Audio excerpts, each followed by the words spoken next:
I think, again, to use 435, I think we're actually more of this than you might imagine. This is more mimetic text than you might imagine. Yeah, none of us, unless we're into that kind of bizarre form of wrestling, is gonna roll around in the mud, right? I mean, there is this thing called mud wrestling, but I assume none of you are aficionados of that. It's particularly strange, tennis sport, in my opinion. So I'm not saying that mimetic. What I am saying is it is approximately similar to the way in which, as human beings, we grasp onto a couple of things. One is we grasp onto relationships. Let's forget for a moment if it's a healthy relationship with Pim, it's an imagined relationship, it's a perfect relationship. We grasp onto relationships in our lives. So that's one thing. Second thing to think about is the extent to which, when relationships end, one is at sea, metaphorically, one is lost, literally, possibly, and so you then have to rebuild your life. And so it sort of seems like, in this novel, the value to Pym from the I's point of view, the unnamed narrator's point of view, is that it provides a degree of familiarity and certainty in the absence of much in life that is worthwhile. So now we have to think about, I need to get back to this Beckett question, because remember that Beckett question out there, we sort of answered and sort of didn't. And that is this business about the individual life of the novelist. Can anybody remember anything about Beckett which might explain why there is this sense that this is a personal story on Beckett's part? From the beginning, it sounds like he's narrating himself. Why, Amelia? What about Beckett's life would make him somebody peculiarly able depression. to write it? Depression. First thing is depression. Yeah, absolutely. That's what I got the sense of it. Yeah. It's really a very dark place he was in. It is. And so his writing becomes that means by which he tries to cope with the depression that he suffers from. Therapeutic. Uh-huh. And he's trying to universalize it. He's trying to say, essentially with luck, you out there who read this don't suffer from depression in the way that I suffer from it. But by analogy, some of what I'm talking about with the I and Pym and the other characters is analogous to some of the confusion that you may have felt. You know, the hopelessness, the uncertainty, the lack of goals, the worry about death, and so on and so forth, all that good stuff. It looks like he was still trying to crawl out of a hole that he was in. Uh-huh. You know, Correct. and the only thing he could grab hold of was just the muck. Mm-hmm. You know, and it's describing his experience of trying to crawl out of that. Right. You know, I know that's what I got. Right. So depression's one thing. Let's talk about the writerly situation, the novelist's position. What nationality was Beckett? Irish. Irish. Kaylee, who's the most famous Irish writer of the 20th century? And it's not W.B. Yeats, actually. Yeats would have loved it to be. I'm sure he himself, would have. but it's not him, is it? Yeah. Well, Samuel Beckett would love you for that. I actually prefer him to this man, but the fact is, there's somebody with the initials JJ who is more famous, I think. Joyce. James Joyce. So right here we have again the novelist's life, right? We have Beckett, who's slightly younger than Joyce, and he's going, I want to be a greater writer than Joyce. Who do I have to kind of fight in the Irish sense, right? Well, I've got to fight George Bernard Shaw.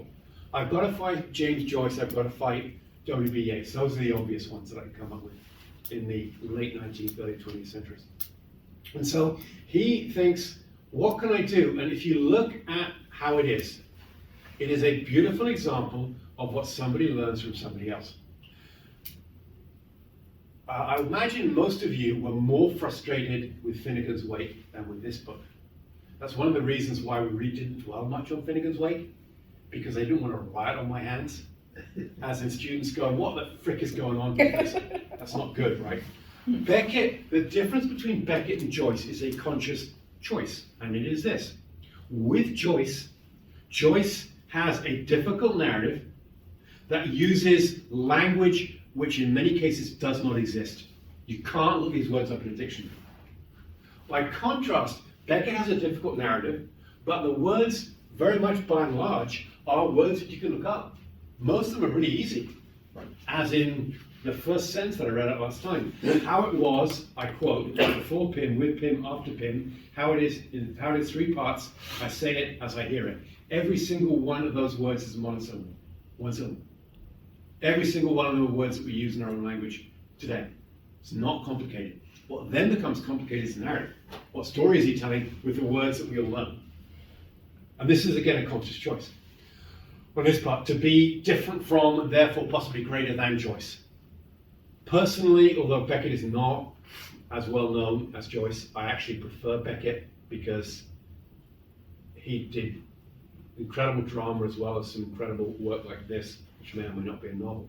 So I do prefer Beckett to Joyce, but by and large I think Beckett didn't quite succeed in what he wanted to do, which is become more famous than Joyce, which is a hard road to hoe, definitely. So we think about some other aspects of Beckett's life. What did he do that's not about being a novelist directly, but has to do with the fact that he was living in Paris? Was he considered himself maybe an exile, revolutionary type of guy? So exile is definitely in there. And I'm not saying that these are equivalent, I'm just saying, okay, there's depression, there's also exile. And then there's Irishness.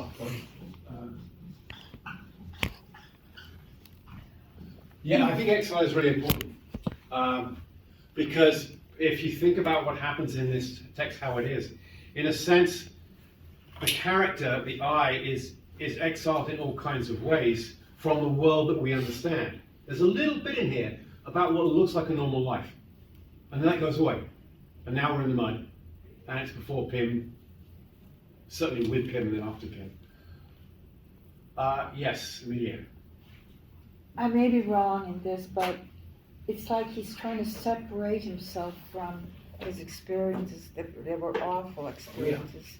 He's trying to separate himself Yes. I from don't know if I that. would agree with that, actually. I don't think I would either. Because I'd say this novel probably fairly well reflects some of his experiences with the French Resistance.